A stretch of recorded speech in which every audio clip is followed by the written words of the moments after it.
যখন দেখছি সবাই বাড়ির ছাদে চিকেন পুড়িয়ে খাচ্ছে, তখন আমাদেরও খেতে ইচ্ছে করলো শিক কাবাব।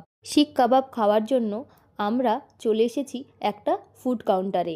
বাড়ির ছাদে গিয়ে সবাই একসাথে মিলেমিশে রান্না করার সময় যখন পাইনি, তখন সবাই একসাথে যেহেতু মেলা দেখতে বেরিয়েছি, আর আজ তাই আমরা চিকেন টেংরি কাবাব অর্ডার করেছি। অনেক সময় চিকেন তন্দুরিও খাওয়া হয়েছে, তবে টেংরি কাবাব সেভাবে খাওয়া হয়নি। তাই আজকে চিকেন টেংরি কাবাবটা আমরা খাচ্ছি। খেতে অনেকটা চিকেন টিক্কার মতোই।